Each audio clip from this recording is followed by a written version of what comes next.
স্বাভাবিকভাবেই সকালবেলা ঘুম থেকে উঠলো জাংকুক। ভোরবেলা কায়ের সাথে কথা বলে এসে ছোট্ট একটা ঘুম দিয়েছিল জাংকুক। সোফায় বসে চোখ কচলে সোজা তাকালো বেডে শুয়ে থাকা তের দিকে। মুচকি হেসে তের সামনে গিয়ে হাঁটু ভেঙে বসলো জাংকুক। এরপর ওর মুখের উপর পড়ে থাকা চুলগুলো সরিয়ে দিয়ে গালের তিলটার উপর আলতো করে হাত ছোঁয়ালো জাংকুক। তে ঘুমের মধ্যেই হালকা কেঁপে উঠলো। জাংকুক মুচকি হেসে ওয়াশরুমে চলে গেল। ফ্রেশ হয়ে এসে দেখে তে ভুরু কুচকে খানিকটা নড়াচড়া করছে। জাংকুক পিছন ঘুরে দেখলো জানালা দিয়ে সকালের মিষ্টি রোদটা একদম গিয়ে পড়েছে তার মুখের উপর, যার কারণে ওর ঘুমে একটু ডিস্টার্ব হচ্ছে।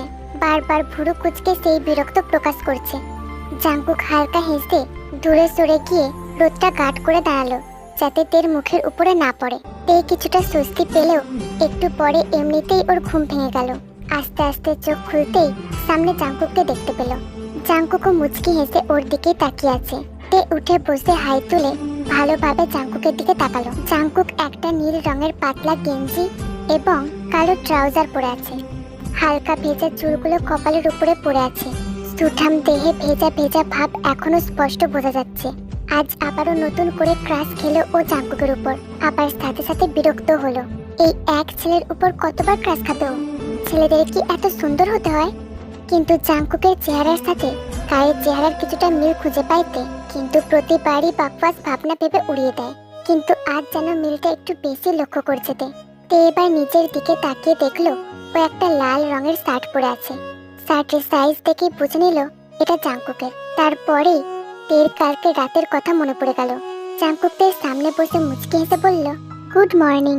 তেও জাংকুকের দিকে তাকিয়ে মুচকি হেসে বলল, মর্নিং। জাংকুক তেকে একবার স্ক্যান করে বলল, কি ব্যাপার?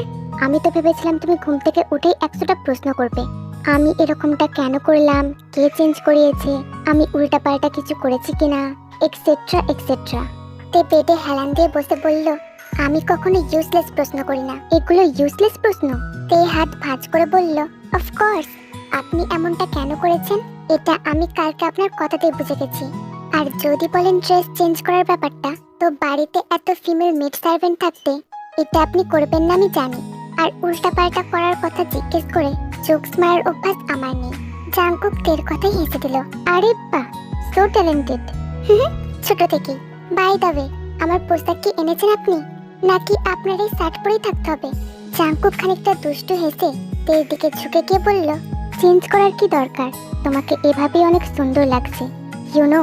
তে হালকা গলা ঝেড়ে জাংকুকের থেকে দূরে সরে গেল। তারপর কপালের চুলগুলো কানের পিছনে গুজে ইতস্ততভাবে বলল, এনেছেন কিনা সেটা বলুন। জাংকুক ঠোঁট কামড়ে হাসলো।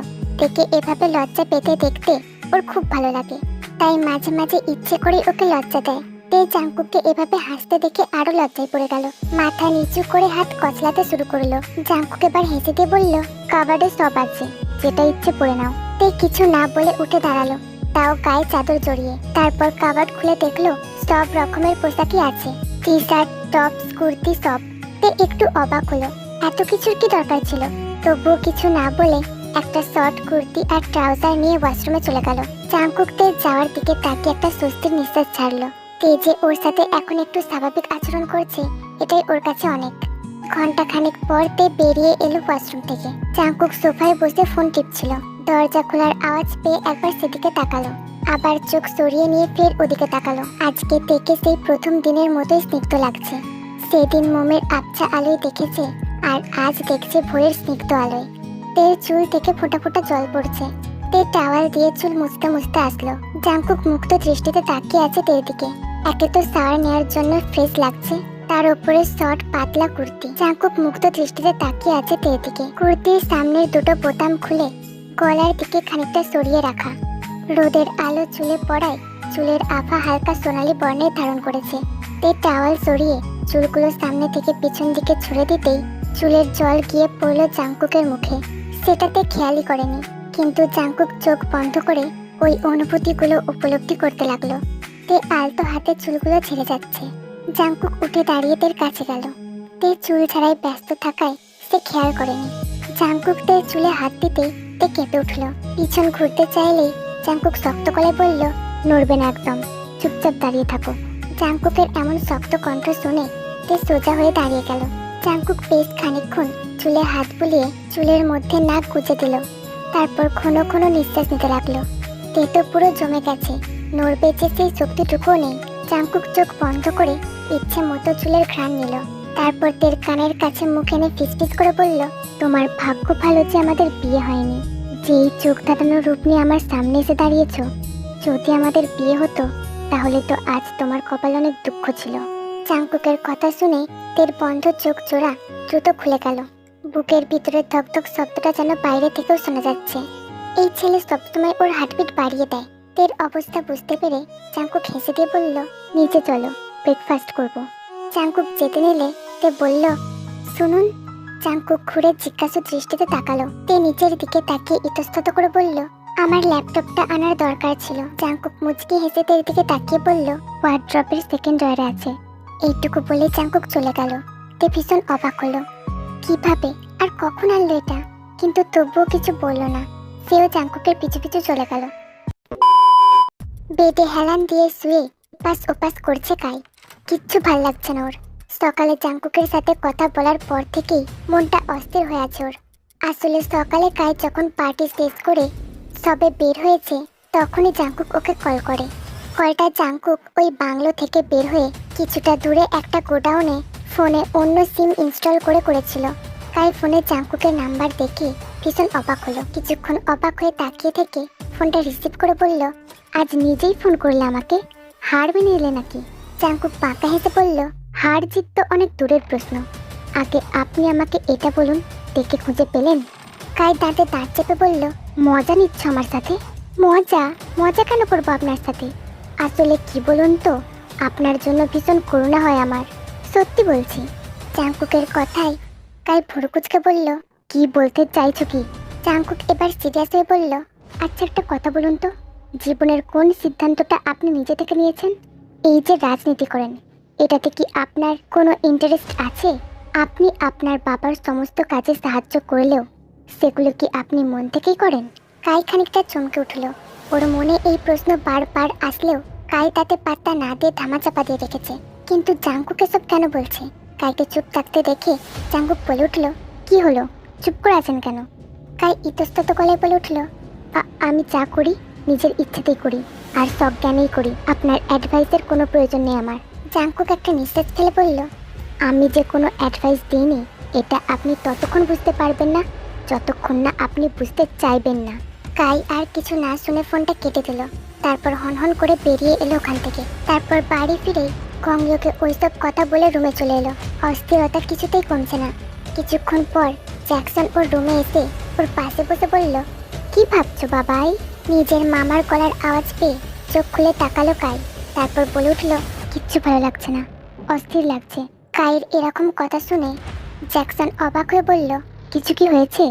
কিছু না মামা, আমাকে একটু একা ছেড়ে দাও। জ্যাকসন কাইয়ের কাঁধে হাত রেখে বলল, দেখো বাবাই, এই জগতে বাঁচতে গেলে আমাদের না চাইতেও খারাপ হতে হয়। অনেক সময় অনেক কিছু পেতে গেলে আমাদের খারাপ হতে হয়। কাই জ্যাকসনের দিকে তাকিয়ে বলল, সব কিছু পাওয়াটা কি খুব জরুরি মামু? জ্যাকসন ভুরু কুচকালো। তারপর কিছু একটা ভেবে স্বাভাবিকভাবে বলে উঠল, তেকে ছাড়তে পারবে? জ্যাকসনের কথায় কাই তীক্ষ্ণ চোখে তাকালো, অর্থাৎ সে এটা কখনোই পারবে না। জ্যাকসন এবার হেসে দিয়ে বলে উঠল, ঠিক এইভাবেই আমাদের জীবনে অনেক কিছু থাকে যেটা আমরা হারাতে চাই না, আর সেটা পেতে হলে আমাদের একসময় খারাপ হতে হয়। কাই এবার মাথা নেড়ে উঠে ওয়াশরুমে চলে গেল, আর জ্যাকসন বাঁকা হাসলো। উনি জানেন তে কাইয়ের একমাত্র দুর্বলতা, আর সেটাকে কাজে লাগিয়ে উনি ওনার খেলা খেলে যাচ্ছেন। জ্যাকসন এবার হেসে দিয়ে নিজের মনে মনে বলল, দাবা খেলায় খুব পটু আমি, আমার এক একটা অ্যাটাক সবাইকে কাঁপিয়ে রেখে দেয়। ন্যাশনাল চ্যাম্পিয়ন আমি, আমায় এই খেলায় হারানো কারোর সাধ্য নেই। এদিকে জিমিনের দিনগুলো একেবারেই বাজে কাটছে।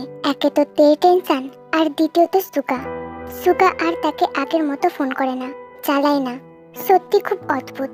আগে ফোন করলে ও বিরক্ত হতো, আর এখন ফোন করে না বলে বিরক্ত হয়। কিন্তু ওর এখন আর এসব সহ্য হচ্ছে না। এই কয়দিনে ও বেশ বুঝে গেছে ও সুগার প্রতি দুর্বল। দুর্বল কি, সে তো ভালো বেঁচে ফেলেছে, কিন্তু এই ছেলে তো ভাব নিয়ে বসে আছে। তাই বিরক্ত নিয়ে জিমিন কল করেই ফেললো সুগাকে। বেডে হেলান দিয়ে বসে গেমস খেলছিল সুগা। ফোনের স্ক্রিনে জিমিনের নামটা দেখে বেশ অবাক হলো। কিছুক্ষণ তাকিয়ে থাকার পর ওর মুখে একটা হাসি ফুটে উঠলো। ও জানতো এরকমই কিছু একটা হবে। গলাটা ঝেড়ে কিছুটা স্বাভাবিক হয়ে ফোনটা রিসিভ করে বলল, হ্যালো। জিমিন কিছু না বলে চুপ করে আছে। জিমিনকে চুপ থাকতে দেখে সুকা বলে উঠল, কি হলো, ফোন করে এভাবে চুপ করে আছেন কেন? আমি তো আপনাকে ডিস্টার্ব করি, তাহলে আপনার হঠাৎ আমাকে মনে পড়লো কেন? জিমিন নিচু কণ্ঠে বলল, আই এম সরি। সুকা ভুরু কুচকে বলল, সরি ফর হোয়াট? সেদিনের ব্যবহারের জন্য। আসলে একটু আপসেট ছিলাম তো, তাই। It's okay. আর কিছু? আপনার কি কিছু বলার নেই? সুকা মুচকি হাসলো, তারপর বলল, আর কি বলার থাকবে?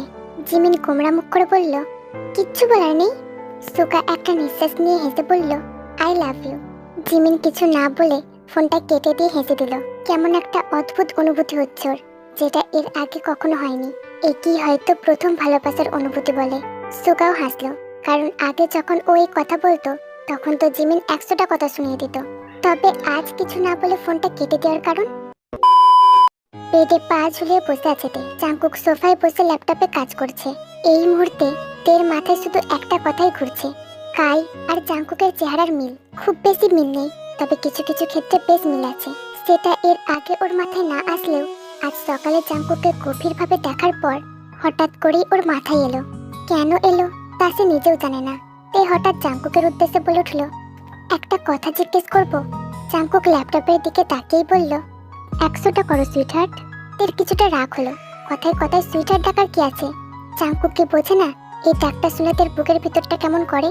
তবুও নিজেকে সামলে নিয়ে বলল, আচ্ছা, আপনি দেখতে কার মতো হয়েছেন?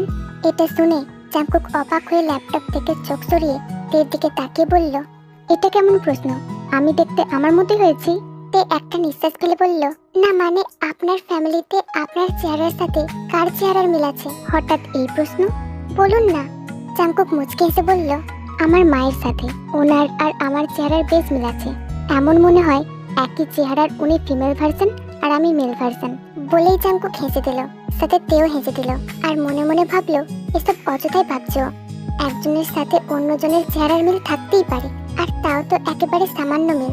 তে হেসে দিয়ে বলল, তার মানে আপনার মা অনেক সুন্দরী, তাই না? জাংকুক মুচকে হেসে বলল, হ্যাঁ, তাই তো ড্যাড মামের প্রেমে পড়েছিল। তে অবাক হয়ে বলল, লাভ ম্যারেজ? হ্যাঁ, এবার শুয়ে পড়ো, অনেক রাত হয়েছে। বলেই জাংকুক ল্যাপটপে চোখ দিল। তে শুয়ে পড়ল। কিছুক্ষণ ল্যাপটপ ঘাটাঘাটির পর কংলোর একটা টিম ফটো ভেসে উঠল জাংকুকের স্ক্রিনে। ওনার পাশে জ্যাকসন আছেন। জ্যাকসনের ফটোটা জুম করে জাংকুক পাকা হাসলো, আর মনে মনে ভাবলো, এত বড় একটা দাবাড়ু হয়েও দাবা খেলার অপোজিট কাউন্টার অ্যাটাক সম্পর্কে জানেন না।